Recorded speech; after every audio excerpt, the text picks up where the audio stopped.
সহিহ মুসলিমের হাদিস, নবী সাল্লাল্লাহু আলাইহি ওয়াসাল্লাম বলছেন, ইতবান বিন মালিক রাদিয়াল্লাহু তাআলা থেকে বর্ণিত, আল্লাহ জাহান্নামের উপর হারাম করেছেন মান ক্বালা লা ইলাহা ইল্লাল্লাহ, ওই ব্যক্তিকে যে লা ইলাহা ইল্লাল্লাহ বলে, লা ইলাহা ইল্লাল্লাহ বলে, ইবতাগি বিযালিকা ওয়াজহ, আল্লাহ ছাড়া কোনো সত্য মাবুদ নেই, আল্লাহ ছাড়া কোনো সত্য মাবুদ নেই, উপাস্য নেই, এই কথা যদি বলে উদ্দেশ্য থাকে আল্লাহ সন্তুষ্টি, তাহলে বোঝা গেল শুধু মন্ত্রের মতো পড়লে হবে না, দেখা দেখি পড়লে হবে না, শুনে শুনে পড়লে হবে না, উদ্দেশ্য হচ্ছে আমার এই কালেমা কেন পড়ছি, আমি আল্লাহকে এই কালেমা দিয়ে সন্তুষ্ট করতে চাই, রাজি করতে চাই, তাহলে জাহান্নাম হারাম হয়ে যাবে। কারণ লা ইলাহা ইল্লাল্লাহ হচ্ছে তৌহিদ, লা ইলাহা ইল্লাল্লাহ আল্লাহ ছাড়া কোনো সত্য মাবুদ নেই, তাহলে দুনিয়ায় আল্লাহ ছাড়া অন্যকে যে সেজদা করা হচ্ছে, দরগা দুর্গাকে, এগুলি হচ্ছে বাতিল, মাজারের পূজা বাতিল। 2 নম্বর উপায় 5 ওয়াক্ত সালাত। জান্নাত যাওয়ার সহজ উপায় হচ্ছে 5 ওয়াক্ত সালাত। কতক্ষণ সময় লাগে 5 ওয়াক্ত? আর 5 ওয়াক্ত কত রাকাত পড়তে হবে? যেটা না পড়লে জান্নাতে যেতে পারবেন না, যেটা না পড়লে জান্নাতে যেতে পারবেন না। কত রাকাত? 17 রাকাত। জি, 17 রাকাতে যদি 16 পড়েন, 15 পড়েন, সব সালাত ঠিক আছে, শুধু ফজরটা পড়েন না, জান্নাতে যাওয়া যাবে না। ভালো করে শুনে রাখেন। আপনি সুন্নত পড়েন আর না পড়েন, সুন্নত পড়লে আপনার জান্নাতের র্যাঙ্কটা ভালো হইতো, আরও ওপরে যেতে পারতেন, একটু নিচেই থাকবেন, কিন্তু জান্নাতে যাবেন আপনি ইনশাআল্লাহ। 5 ওয়াক্ত সালাত যারা পড়বে তারা হচ্ছে জান্নাতি। এই মর্মে অনেক দলিল রয়েছে, তার মধ্যে একটি হাদিস সহিহ বুখারী শোনায় আপনাদেরকে। বলছেন রাসূলুল্লাহ মান আমানা বিল্লাহি ওয়া রাসূলি, যে আল্লাহর প্রতি এবং রাসূলের প্রতি ঈমানদার হয়ে গেল, ওয়া আকামাস সালাত, আর সালাত কায়েম করলো, সালাত কায়েম করা মানে ফরজ সালাত কায়েম করা, ওয়া সামা রমজান, রমজান মাসের সিয়াম পালন করলো, কান হাক্কান আলাল্লাহ, তার আল্লাহর ওপর হক হয়ে যায়, আল্লাহর ওপর তার হক সাব্যস্ত হয়ে যায়, আল্লাহ অনুগ্রহপূর্বক তার হক তার উপর সাব্যস্ত করেছেন। এই নয় যে কেউ আল্লাহর উপর চাপিয়ে দিতে পারে, এটা হচ্ছে আদব কিন্তু আল্লাহ সম্পর্কে। আল্লাহর উপর কোনো কিছু ফরজ না। 5 ওয়াক্ত সালাত পড়লে জান্নাত পাওয়া যাবে। 3 নম্বর, বিশেষ করে 5 ওয়াক্ত সালাতের ভিতরে যদি আসর আর ফজর নিয়মিত আদায় করেন, তাহলে জান্নাত সুনিশ্চিত, জাহান্নাম হারাম। এই মর্মে বেশ কিছু হাদিস রয়েছে। সহিহ বুখারীর হাদিস, নবী সাল্লাল্লাহু আলাইহি ওয়াসাল্লাম ছোট্ট হাদিস, মান সাল্লাল বারদাইন দাখালা জান্নাহ, যেই ব্যক্তি 2 ঠান্ডার সময়ের সালাত আদায় করবে, 2 ঠান্ডা সালাত মানে ঠান্ডার সময়ের সালাত আদায় করবে, সেই ব্যক্তি জান্নাতে যাবে, জান্নাতে প্রবেশ করবে। 2 ঠান্ডার সময়, দুপুরের গরমের পরে ধীরে ধীরে ঠান্ডা পড়তে যাচ্ছে, আসরের সালাত, আর রাতের ঠান্ডা ফজর পর্যন্ত আছে, তারপরে সূর্য উঠবে, ধীরে ধীরে তাপ বাড়তে লাগবে। তো ফজর আর আসর এই 2 সালাত বিশেষভাবে যারা নিয়মিত আদায় করবে তারা জান্নাতে যাবে, কারণ তাদের দ্বারা সম্ভবই না যে জোহর ছেড়ে দেবে, আসর পড়ে আর মাগরিব ছুটে যাচ্ছে, এশা ছেড়ে দিচ্ছে, এমনটা হয় না। ফজর ঘুমাবার সময় সারা রাত ঘুম না আসলে শেষ রাতে ঘুম আসবেই, কঠিন ঈমানের পরীক্ষা।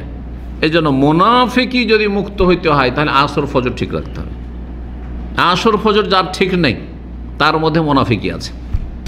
4 নম্বর, জান্নাতে যাওয়ার সহজ উপায়, আল্লাহর সন্তুষ্টির জন্য যদি মসজিদ তৈরি করতে পারে, মসজিদ তৈরি করতে হবে, কিন্তু সমস্ত নেক আমল, সেগুলি ফরজ হোক, ওয়াজিব হোক, নফল হোক, সুন্নত মুস্তাহাব হোক, আল্লাহ সন্তুষ্টি অবশ্যই সেখানে থাকতে হবে। আল্লাহ সন্তুষ্টি, 5 ওয়াক্ত সালাত পড়ছেন, কি থাকতে হবে? আল্লাহ সন্তুষ্টি, লা ইলাহা ইল্লাল্লাহ, তাওহীদ আপনি কায়েম করছেন, ইবতাগি বিযালিকা ওয়াজহাল্লাহ, মসজিদ তৈরি করছেন, এই নয় যে দুনিয়ার গরজে, হ্যাঁ, লোকজন জানুক যে আমি করেছি মসজিদ আমার বাবা মায়ের নামে,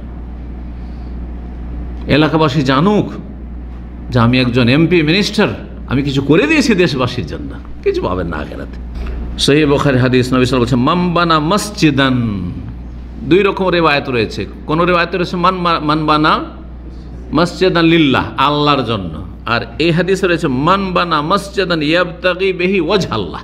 স্পষ্ট, যে ব্যক্তি মসজিদ নির্মাণ করলো উদ্দেশ্য হচ্ছে আল্লাহর সন্তুষ্টি, আল্লাহর সন্তুষ্টি কামনা, আল্লাহকে রাজি করা। বানাল্লাহু লাহু মিসলাহু ফিল জান্নাহ, ওই রকমই আল্লাহ জান্নাতে তার জন্য ঘর, অট্টালিকা, প্যালেস নির্মাণ করবেন। যার জন্য জান্নাতে স্পেশাল ঘর তৈরি করা হচ্ছে সে জান্নাত পাবে না? তাহলে অলরেডি সে জান্নাতি, আর তারপর জান্নাতে স্পেশাল ঘর তার জন্য। মসজিদ নির্মাণ করলে জান্নাত পাওয়া যাবে। 5 নম্বর উপায় জান্নাতে, সেটা হচ্ছে এতিমদের লালন পালন। আর সেই এতিম যদি, এতিম কাকে বলে? প্রথম কথা, নাবালক অবস্থায় যখন কাজকর্ম করে খাওয়া চলাফেরার জন্য স্বাবলম্বী হতে পারেনি, নাবালক অবস্থায় যদি বাবাকে হারিয়ে দেয় তাহলে সে এতিম। জি, মান মাতা আবুহু ওয়ালাম ইয়াবলুগুল হুলম, যার বাবা মারা গেছে আর সে এখনো সাবালক হতে পারেনি, নাবালক অবস্থায় বাবা মারা গেছে, সে হচ্ছে এতিম। তো এতিম, বিশেষ করে নিকট আত্মীয় যদি এতিম হয়, আর নিকট আত্মীয় এতিম বেশিরভাগে দেখা যায় যে হয় চাচারা রয়েছে কাছের, বাপ মারা গেছে কিন্তু চাচারা আছে, অথবা বাপ মারা গেছে কিন্তু চাচা নয় কিন্তু মামা আছে, হ্যাঁ, আর তার চাইতে বেশি কাছের দাদা আছে, নানা আছে, তার চাইতে বেশি কাছের, কারণ মামার চাইতে চাচার চাইতে বেশি কাছের কে? দাদা আর নানা। আর এই সব নিকট আত্মীয়গুলো বেশি জুলুম করে কিন্তু এতিমদের উপর। রাসূলুল্লাহ সাল্লাল্লাহু আলাইহি ওয়াসাল্লাম বলছেন, আনা, আমি, ওয়া কাফিরুল ইয়তিম, আর যেই ব্যক্তি ইয়তিমের কেফালতের দায়িত্ব নেয়, কেফালত মানে তার ভরণ পোষণ পরিচর্যা যেসব প্রয়োজন রয়েছে এগুলি যে দায়িত্ব নিল, হাকাজা, এইভাবেই থাকবো, এইভাবে জান্নাতে, ফিল জান্নাতে হাকাজ, আনা ওয়া কাফিরুল ইয়তিমে ফিল জান্নাতে হাকাজ, আমি এবং ইয়তিমের দেখাশোনা করার যে দায়িত্ব নেবে এইভাবে আমরা দুইজন থাকবো, আমার প্রতিবেশী হবে। দুটো আঙ্গুলকে পাশাপাশি এরকম রেখে বললেন। ও আশারা বিসাব্বাবা ওয়াল উস্তা, সাব্বাবা এই শাহাদাতের আঙ্গুল, আর উস্তা হচ্ছে যেটা মধ্যমা, এই দুটো আঙ্গুলকে পাশাপাশি করে ইঙ্গিত করে দেখেন, অফাররাজা বাইনাহুমা, আর দুটোকে এইভাবে করলেন যে এই যে কাছাকাছি দেখো এরকম, আর দুটো যে একটু সামান্য ছোট বড় আছে এইরকম কাছাকাছি হবে যারা এতিমের দেখাশোনা করবে। এতিমের দেখাশোনা করলে জান্নাতের আপনি জামানত পেয়ে গেলেন। 6 নম্বর জান্নাতে যাওয়ার সহজ উপায়, সেটি হচ্ছে জবান এবং লজ্জা স্থানের হেফাজত করা। দুটোই জাহান্নামে নিয়ে যায়। এই জিহ্বা জাহান্নামে নিয়ে যায় কুফরি কথা বললে, শিরকি কথা বললে, হ্যাঁ, অশ্লীল কথা বললে, আর লজ্জা স্থান জাহান্নামে নিয়ে যায় জেনা, ব্যভিচার, সমকামিতায় লিপ্ত হইলে, অশ্লীলতায় লিপ্ত হইলে। নবী সাল্লাল্লাহু আলাইহি ওয়াসাল্লামের সহিহ বুখারী হাদিস, মাইয়াজমানু লিমা বাইনা লাহইয়াইহি ওয়া মা বাইনা রিজলাইহি, কোন ব্যক্তি যদি দায়িত্ব নিতে পারে, জামানত নিতে পারে 2 ঠোঁটের মাঝখানের এবং 2 পায়ের মাঝখানের, 2 রানের মাঝখানের, আজমানুল্লাহুল জান্নাত, তার জন্য আমি জান্নাতের দায়িত্ব নিয়ে নিলাম। আল্লাহু আকবার, জান্নাতের দায়িত্ব নিয়ে নিলাম। 7 নম্বর, দিনে রাতে 10 অথবা 12, 2 রকমই সুন্নাতের রাতে, বা যেগুলোকে আমাদের দেশের মানুষরা কি বলে সুন্নাতে মুআক্কাদা, কিন্তু ভাষাটি সূক্ষ্ম নয়। সুন্নাতের রাতে এই সুন্নতগুলি ফরজ সালাতের আগে পরে যে সুন্নত রয়েছে সেগুলো যদি 12 রাকাত আদায় করেন, এমনকি 10ও করেন, 10-এর হাদিস ইবনে ওমর রাদিয়াল্লাহু তাআলা সহিহ হাদিস, তাহলে তার ফজিলত হয়েছে জান্নাতে স্পেশাল ঘর আল্লাহ দেবেন। মান সাল্লাল্লাহু আলাইহি আশারাতা রাকাতান ফি ইয়াউমিন ওয়া লাইলা, দিন রাতে কেউ যদি 12 রাকাত সালাত আদায় করে, বুনিয়া লাহু বিহিন্না বাইতুল ফিল, জান্নাতে তার জন্য স্পেশাল একটি ঘর তার বিনিময়ে তৈরি করা হবে। সহিহ মুসলিমের হাদিস। 8 নম্বর উপায়, দিনের জ্ঞান অর্জন করা। এই যে আপনারা করছেন, এটা এই দিনের জ্ঞান অর্জন মানে এই নয় যে মাদ্রাসায় গিয়ে ছাত্র হওয়া। আমাদের দেশের মানুষেরা ভাবে, আর বক্তারাও বলে যে মাদ্রাসার ছাত্র, আর ফজিলত আপনারা পাবেন না, বরং আপনারা আরও বেশি পাবেন। আরে মাদ্রাসার ছাত্র তো ও তো বাবা মায়ের পক্ষ থেকে ফ্রি, তাকে একদম অবসর করে দেওয়া হয়েছে, তোকে সংসারের কাজ করতে দেবো না, মাদ্রাসায় পড় না হলে বাড়ি থেকে বের করে দেবো, আপনাদের কেউ বলবে না কিন্তু। আর তারপরে আপনারা 8 ঘন্টা, 10 ঘন্টা, 12 ঘন্টা অনেকে ডিউটি করছেন, আর তারপরেও এই যে আগ্রহের সাথে আসছেন, আশেপাশে শুধু রুমে না গোটা বিল্ডিং একটাও কেউ আসে না। এইটা সৌভাগ্য, এটা আলহামদুলিল্লাহ, আলহামদুলিল্লাহ যে যাদেরকে আল্লাহ তৌফিক দিয়েছেন। এবং এলেম যতই শিখেন না কেন, সামান্য এলেম রয়েছে। ওমা উতিতু মিনাল ইলমি ইল্লা মুসা আলাইহিস সালামকেও যদি আল্লাহ এলেম শেখার জন্য পাঠিয়ে দেন জুনিয়রের কাছে, এই নয় যে মুসা আলাইহিস সালামকে খেজের কাছে পাঠিয়েছেন সেই জন্য বেদাতীদের মতো বলবেন যে খেজের মুসার চাইতে সিনিয়র। কখনো সিনিয়র না, কখনো সিনিয়র না। তো জুনিয়রের কাছে সিনিয়রকে শিখতে পাঠিয়ে আমাদেরকে শিখে দেওয়া হয়েছে যে প্রয়োজন না আমি আপনাদের কাছ থেকে শিখতে পারি। এমন কিছু শিক্ষা আছে যে শিক্ষা হয়তো আপনার কাছে আছে, আমার কাছে নাও থাকতে পারে। আল্লাহ তৌফিক দান করুন। ইলম শিখার ফজিলত সহিহ মুসলিমের হাদিস রয়েছে। সহিহ মুসলিম মান সালাকা তারিকান, কেউ যদি রাস্তায় হাঁটে, বাড়ি থেকে যে হেঁটে আসছেন, বাসা থেকে হেঁটে আসছেন, যেই জায়গাতেই হোক না কেন, হেঁটে আসেন আর গাড়িতে আসেন, দুটোই শামিল। সালাকা মানে শুধু পায়ে হাঁটার নয়, উদ্দেশ্য এলতামেসো ফিহে এলমান, এলম শেখার জন্য, এলম শেখার জন্য, এলম শেখার জন্য ঘন্টার ঘন্টা নয়, বরং সাহাবায়ে কেরামদের আমলে একটা হাদিসের জন্য গেছে। আর আপনাদের মতো না যে 2 মিনিটে এসে হাজির, হ্যাঁ, গাড়িতে এসে 2-4-5 মিনিটে 10 কিলোমিটার দূর থেকে হাজির, এমনও নয়। 1 মাসের রাস্তা মদিনা থেকে একটা হাদিসের কথা শুনেছে, ওই দামেস্কে আছে, তিরমিজিতে হাদিস রয়েছে, শোনেন আবু দাউদে হাদিস রয়েছে যে আবু দারদার কাছে চলে যাচ্ছে, একটা হাদিসের কথা শুনেছে যে ওই সাহাবীর কাছে সেই হাদিসটা আছে, নবী সাল্লাল্লাহু আলাইহি ওয়াসাল্লাম থেকে ডাইরেক্ট তিনি শুনেছেন, আর কোনো সাহাবীর কাছে শুনতে পাচ্ছেন না হাদিসটি। গিয়েও সেখানে সফর করে বলছেন যে আমি ইন্নী যেতু মদিনাতি রাসূল সাল্লাল্লাহু আলাইহি ওয়াসাল্লাম যেতু লি হাদিস ওমা যেতু ইল্লা লি হাযাল হাদিস, এই হাদিসটার জন্য এসেছি, সেই হাদিসটা আপনার কাছে শুনেছি যে আপনার কাছে আছে, এই জন্য এসেছি। সুবহান, চিন্তা করুন তো দেখি, 1 মাসের সফর করে উটের পিঠে, তারপরে একটা হাদিস শোনার পর ওখান থেকে টান দিলেন। ইমাম বুখারী এভাবে ইলম শিখেছেন, ইমাম মুসলিম, আবু দাউদ, নাসাই, তিরমিজি, ইবনে মাজাহ, আইম্মা মুজতাহিদিন, তারা এভাবে ইলম শিখেছেন। জি, তারা যে কষ্ট করে ইলম শিখেছেন অকল্পনীয়। আজকালকার জামানায় সোশ্যাল মিডিয়ায় আমি যা মেহনত করে বিভিন্ন হাদিসের কিতাব থেকে হাসিল করছি, যারা সোশ্যাল মিডিয়া একটা কিছু ক্লিক করছে আর তারপর এই তো সব চলে এসছে আমার সামনে, কিন্তু মোবাইলই আছে, আমার মুঠোফোনই আছে, তাই না? তারপরে এলেম হাসিল করছেন, আর এলেম শিখলেও আমল করছেন না, আমল করছেন না। যেই ব্যক্তি এলম শিখার জন্য রাস্তা চলবে, সাহহারাল্লাহু লাহু বিহি তারিকান ইলাল জান্নাহ, তার জন্য জান্নাতের রাস্তাকে আল্লাহ সহজ করে দেবেন। জান্নাতের রাস্তায়, জান্নাতের রাস্তা এছাড়াও যে ফজিলত রয়েছে সে ফজিলত জানা আছে। যখন হাঁটছেন, যখন রাষ্ট্রপতি, প্রধানমন্ত্রী কোনো দেশে যায়, তাদের জন্য কি বিছানো হয়? লাল গালিচা। কিছুই নাই আপনার কাছে, আমার কাছে, আপনার কাছেও কিছুই নাই, এটা কিছুই না, তুচ্ছ। এটা আপনার আমার যারা এলম শিখছেন, এলম শেখার জন্য হাঁটছে, তাদের পায়ের তলায় কি বিছানো হয়? ওয়াইন্নাল মালায়েকাতা লা তাদাউ আজনিহাতাহা, ফেরেশতারা তাদের ডানাগুলিকে বিছিয়ে দেয়। রিজান লি তালিবিল ইলমি, তালিবের ইলম সন্তুষ্ট হয়ে, সম্মানার্থে। জি, সেই হাদিস, তিরমিজির হাদিস। আল্লাহু আকবার। এই সৌভাগ্য কার হয়? আল্লাহ যাকে তৌফিক দেয় তারই হতে পারে। জি, সেই মুসলিমের এই হাদিস ছিল। 9 নম্বর হচ্ছে মুয়াজ্জিনের আজানের জবাব দেওয়া। যা মুয়াজ্জিন বলবে তাই বলবেন, একমাত্র হাইয়া আলাস সালাহ, হাইয়া আলাল ফালাহ কি বলবেন?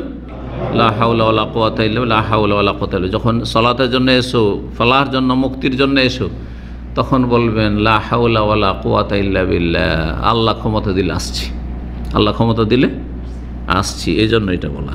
জি, যদি এটা বলেন তাহলে কি হবে?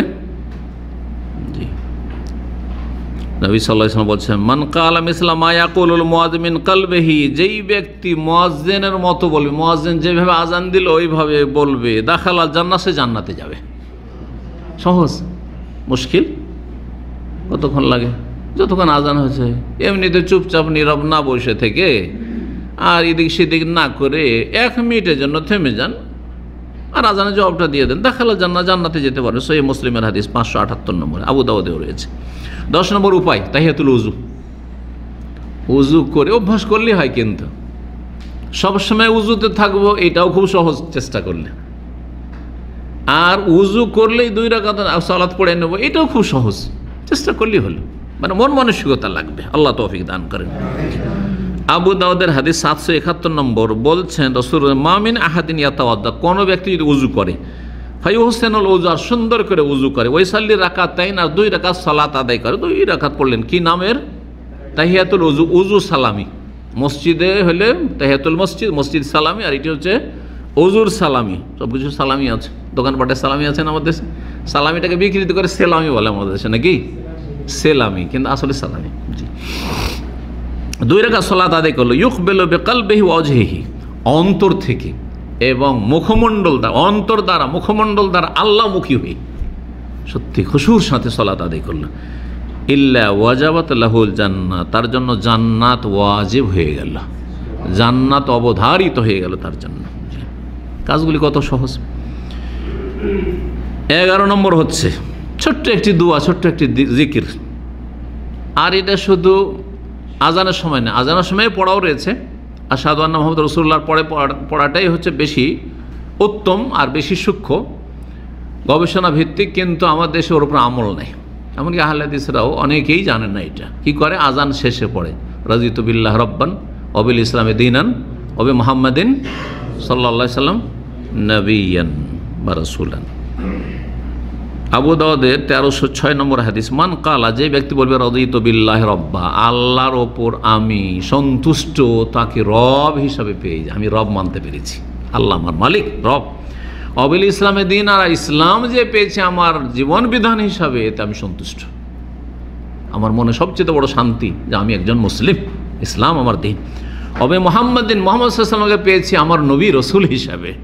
ওয়াজাবাত লাহুল জান্নাত, তার জন্য জান্নাত অবধারিত হয়ে যাবে, নবী সাল্লাল্লাহু আলাইহি ওয়াসাল্লাম বলেছেন। জি, তাহলে এই জিকির যেমন আজানে রয়েছে, ওই রকমই এই হাদিস কিন্তু আজানের সাথে সম্পৃক্ত নয়, যে কোনো সময় পড়তে পারে, চলতে ফিরতে, উঠতে বসতে, রাস্তাঘাটে ফিরে আছেন। রাদিতু বিল্লাহি রাব্বান ওয়া বিল ইসলামি দীনান ওয়া বি মুহাম্মাদিন সাল্লাল্লাহু আলাইহি ওয়াসাল্লাম নবিয়ান ওয়াজাবাত লাহুল জান্নাহ। 3টি কথা বলে জান্নাত ফরজ হয়ে গেল, কারণ আপনি মেনে নিয়েছেন যা মানতে হয়। আল্লাহর দিনকে মেনে নিয়েছেন, রবকে মেনে নিয়েছেন, হ্যাঁ, এবং নবীকে মেনে নিয়েছেন। ব্যাস, কবরে যে মুনকার নাকির সওয়াল হবে, সেই উত্তরগুলি তো আপনি মেনে নিয়েছেন, সেগুলো, হ্যাঁ, সে প্রশ্নগুলো হবে, আপনি কবুল করেছেন আপনি। 12 নম্বর, তা হচ্ছে সততা। সত্য কথা বলবেন, মিথ্যা কথা বলবেন না। সত্য কথা বলবেন, মিথ্যা কথা বলবেন না। অহরহ যাহা মিথ্যা বলে তারা কিন্তু জান্নাত থেকে দূরে। যত বেশি মিথ্যা বলে তত জান্নাত থেকে দূরে, জাহান্নামের কাছাকাছি হয়ে যায়। আর যত বেশি সত্য কথা বলে তত জাহান্নাম থেকে দূরে হয়ে যায়, জান্নাতের কাছাকাছি হয়ে যায়। এই মর্মে সহিহ বুখারীতে হাদিস রয়েছে, আলাইকুম বিসসিদক, তোমরা সততাকে ধারণ করো। ফাইন্না সিদকা ইয়াহদি ইলাল বির, কারণ সততা মানুষকে নেকির দিকে অগ্রসর করে। ওয়াইন্নাল বিররা ইয়াহদি ইলাল জান্নাহ, এবং নেক কাজ, নেক জীবন মানুষকে জান্নাতের দিক নির্দেশনা দিয়ে জান্নাতের দিকে কাছাকাছি করে দেয়। 13 নম্বর হচ্ছে বিশেষ একটি জিকির, যে জিকিরটি করলে জান্নাত পাওয়া যাবে, বা জান্নাতে স্পেশাল আপনার জন্য একটি করে গাছ রোপণ করা হবে। একবার পড়বেন, একটা গাছ রোপণ, বিশাল বাগান হয়ে যাবে, যত পড়বে তত বড় বাগান হয়ে যাবে। মান কালা, যে ব্যক্তি বলবে সুবহানাল্লাহিল আযীম ওয়া বিহামদিহি, সুবহানাল্লাহিল আযীম ওয়া বিহামদিহি, অন্য রিওয়ায়াতে সুবহানাল্লাহি ওয়া বিহামদিহি রয়েছে। গোরেসাত লাহু নাখলাতুন ফিল জান্নাত, তার জন্য জান্নাতে একটি খেজুর গাছ রোপণ করে দেওয়া হবে। তাহলে ডেইলি যদি 100 বার পড়তে পারেন তো 100টা গাছ হয়ে গেল, 100টা গাছের বাগান হয়ে গেল। কত বাগান, কত বাগান, সুবহানাল্লাহ। জি, যার জন্য জান্নাতে বাগান হয়ে জান্নাতের বাইরে থাকবে নাকি? তাহলে জান্নাতে হবে অলরেডি। তার আগে তার ফরজ ওয়াজিব ঠিক আছে, মৌলিক বিষয়গুলি ঠিক আছে। 14 নম্বর হচ্ছে, যেই ব্যক্তি 3টি দোষ থেকে মুক্ত থাকবে, নেগেটিভ, এটা 3টি দোষ থেকে মুক্ত থাকবে। নবী সাল্লাল্লাহু আলাইহি ওয়াসাল্লাম বলেছেন, হাদিস আগেরটিও তিরমিজির ছিল, আর এটিও তিরমিজির হাদিস, হাদিসটি সহি, আগেরটিও সহি। মানমাতা, যেই ব্যক্তি মারা গেল, ওহ বারি মিন সার, 3টি দোষ থেকে মুক্ত। আল কিবির, অহংকার মুক্ত, অহংকার নেই। আর অল গলুল, খেয়ানত, আত্মসাৎ, বেঈমানি মুক্ত। কারো একটা পয়সা বেঈমানি করেনি, কারো একটা পয়সা ধার নিয়ে মেরে খায়নি, কেউ একটা পয়সা তার কাছে পাবে না, কারো কিছু আত্মসাৎ করেনি, কোনো ব্যক্তিরও নয়, আর কোনো পরিবার সমাজেরও না, আর কোনো রাষ্ট্রীয় সম্পদও না, আর কারো আমানতও না। কারো খেয়ানত করলেন না। ওয়াদাইন, এবং ঋণ মুক্ত। কি মুক্ত তাহলে? অহংকার মুক্ত, আর বেঈমানি, আত্মসাৎ মুক্ত, আর ঋণ মুক্ত যদি থাকে, দাখালাল জান্নাহ, সে জান্নাতে প্রবেশ করবে। তিরমিজির হাদিস। 15 নম্বর হচ্ছে, যেই ব্যক্তি বিশেষভাবে মেয়েদের ভালো প্রতিপালন করবে। ছেলে প্রতিপালন করলেও পাওয়া যাবে জান্নাত, কিন্তু বিশেষ করে মেয়েদেরকে প্রতিপালন করলে আর তাদের জন্য সবর করলে, ধৈর্য ধারণ করলে, তাদের উপর মায়া মমতা করলে, বিশেষ করে তার জন্য স্পেশাল রয়েছে, নিশ্চিত রয়েছে জান্নাত। সুবহানাল্লাহ। কেন? ছেলে মানুষ করলেও তো ভালো কাজ করলেন, কিন্তু মেয়ে মানুষ করলে কেন এত ফজিলত? কারণ ছেলে এমনিতে সবাই মানুষ করে, দুনিয়ার গরজও করে, কাফেরও করে, নাস্তিকও করে। কারণ ছেলেটা বড় হইলে আমার কি হবে? বার্ধক্যে আমার কাজে আসবে। কিন্তু মেয়ে 20 বছর মানুষ করে এত সুন্দর লেখাপড়া করিয়ে, আর ভালো আজকাল যারা লেখাপড়া করাচ্ছেন, উচ্চশিক্ষিতা করছেন মেয়েদেরকে, লেখাপড়া করিয়ে যদি ভালো থেকে ভালো চাকরি পায় বা সাধারণই চাকরি পায়, ইনকাম সোর্সটা কোথায় যাচ্ছে? কোনোদিন বাবার ঘরে এসেছে? আসেনি। তাহলে দুনিয়ার মেয়ে মানুষ করার ক্ষেত্রে কিন্তু দুনিয়ার গরজ নেই, দুনিয়ার গরজ মুক্ত, এক আল্লাহ সন্তুষ্টির জন্য। এই জন্য এর স্পেশাল ফজিলত যে দুনিয়াতে কিছু পেলেন না, মেয়ে মানুষ করে আখিরাতে জান্নাত পাবেন। আর ছেলের ক্ষেত্রে দুনিয়ার স্বার্থ আছে। ছেলেকে আপনি ডাক্তার ইঞ্জিনিয়ার বানিয়েছেন, ইনকাম কিছু তো খেতে পাচ্ছেন, আপনি কিছু তো পাচ্ছেন। আর না পান, যদি তারপর না পান, তার মানে আপনি হতভাগা, আর আপনি তাকে আল্লাহর সাথে পরিচয় করাননি, আল্লাহর দিন শিখাননি, যে এই জন্য আপনার পরিণাম খারাপ হয়েছে আর বৃদ্ধাশ্রমে জায়গা হয়েছে। এই মর্মে বেশ কিছু হাদিস রয়েছে, তার মধ্যে একটি হাদিস তিরমিজির এবং সহিহ মুসলিমও রয়েছে মর্মে হাদিস। মান আলা জারিয়াতেন, কেউ যদি দুটো মেয়ে মানুষ করে, দাখাল তো আনা ওয়াহু আল জান্নাহ, আমি আর ওই ব্যক্তি দুইজনই জান্নাতে যাব। আল্লাহু আকবার। নবী সাল্লাল্লাহু আলাইহি ওয়াসাল্লাম আরেকটি হাদিস, এক মহিলা দুটো মেয়েকে সাথে করে নিয়ে এসছে, আর তারপরে ভিক্ষা করতে এসছে, কিছু নেই খাবার বাড়িতে। একটি খেজুর ওই বাড়ি থেকে মায়েশা রাদিয়াল্লাহু তাআলা আনহার কাছ থেকে পেলেন। তারপরে সেটাকে ভেঙে দুই মেয়ের মুখে দিয়ে দিলেন, মাইকে দিয়ে দিলেন। নবী সাল্লাল্লাহু কি বলেছিলেন? মানুবতুলিয়া মিন হাযিহিল বানাতে কুন্না লাহু সিতরা মিনান নার। কাউকে যদি আল্লাহ পরীক্ষা করে মেয়ে দিয়ে, শুধু মেয়ে সন্তান, অনেকের কন্যা সন্তান হলে মন খারাপ না, কখনো মন খারাপ করবেন না। মন খারাপ করা মানে জান্নাত আপনার যাচ্ছে, কিন্তু হ্যাঁ, জান্নাতের নিয়ামত থেকে আপনি কিন্তু বঞ্চিত হতে যাচ্ছেন। 16 নম্বর, তা হচ্ছে উত্তম চরিত্র। আর এটা অত্যন্ত ব্যাপক। ভালো যদি চরিত্রবান হতে পারেন তাহলে জান্নাতি। নবী সাল্লাল্লাহু আলাইহি ওয়াসাল্লাম বলেছেন, আনা জাইমুন বিবাইতিন ফি রাবাজিল জান্নাহ, জান্নাতের এক কিনারায় একটা ঘরের দায়িত্ব নিয়ে নিলাম আমি। কার জন্য? লেমান তারাকাল মেরা ওয়াইন কান মহিক্তান, যে ব্যক্তি তর্কে জড়াইতে যায় না, তর্ক ঝগড়া কারোর সাথে করতে যায় না, যদিও হকপন্থী, ন্যায্য অধিকার, আপনার কথাই ঠিক, তারপর তর্ক করবেন না।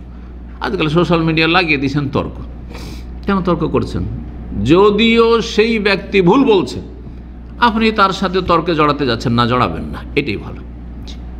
এতে নিরাপদ, এতে অন্তরটা সাফ থাকবে, আপনার অন্তর পরিষ্কার থাকবে। তর্ক করলে মনে একটা আপনার কষ্ট হয়ে যাবে, অথবা আক্রোশ হয়ে যাবে, আপনি ভুল করে দেবেন বা সেই আপনার সাথে খারাপ আচরণ করে দিল, অন্তরে একটা দাগ পড়ে থেকে গেল, হ্যাঁ, সম্পর্কের অবনতি হইল।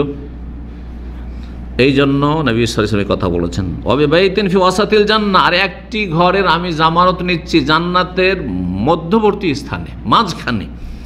কার জন্য? লেমান তারাকাল কাযিবা, যেই ব্যক্তি মিথ্যা কথা পরিহার করলো, মিথ্যা বলল না, ওয়াইন কানা মাজিহান, যদিও সেটা রসিকতার ছলে হয়।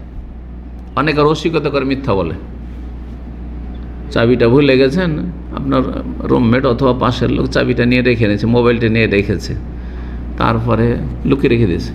বলছে, ভাই চাবিটা হারিয়ে গেছে, দেখেছেন? না ভাই, মোবাইলটা হারিয়ে গেছে ভাই, আপনি পেয়েছেন কি? না ভাই, পাইনি। পেরেশান করলো, একবেলা পেরেশান করলো, আর তারপরে হাসি মজাক করছে আপনাকে নিয়ে, আর তারপরে তখন দিয়ে দিল। করে না অনেকে? না, এটা ভালো কাজ না, ভালো কাজ না।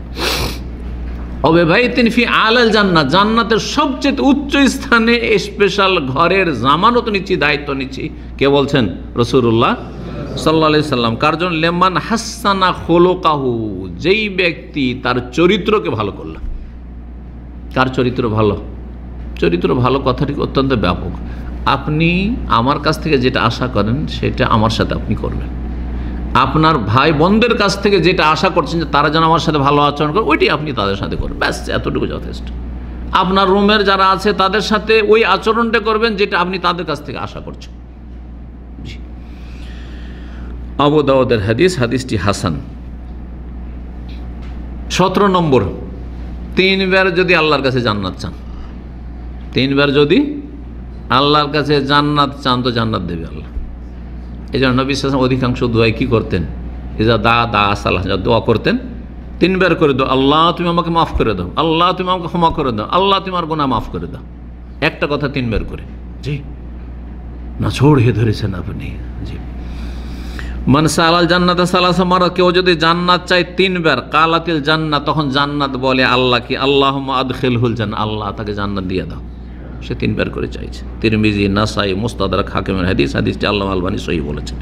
18 নম্বর, তা হচ্ছে কেউ যদি কোনো অসুস্থ মানুষের খোঁজ খবর নেয়, শুনেছেন যে অমুক অসুস্থ আছে, পরিচিত হোক আর অপরিচিত হোক, আত্মীয় হোক আর অনাত্মীয় হোক, বন্ধু হোক আর বন্ধু না, তার সাথে সম্পর্ক খাতির থাকুক আর নাই থাকুক, শুনেছেন যে অমুক অসুস্থ রয়েছে, জানেন তাকে, পাড়া প্রতিবেশী আত্মীয় বা এদিক সেদিক আশেপাশে থাকে, দেখতে চলে গেলেন তাকে। অথবা কোনো ব্যক্তিকে ইমানের খাতিরে কি করতে গেলেন, ভিজিট করতে গেলেন, কারোর সাথে দেখা করতে গেলেন। কিসের জন্য দেখা করতে গেছেন? দিনী ভাই বলে, মুসলিম ভাই বলে দেখা করতে গেছেন।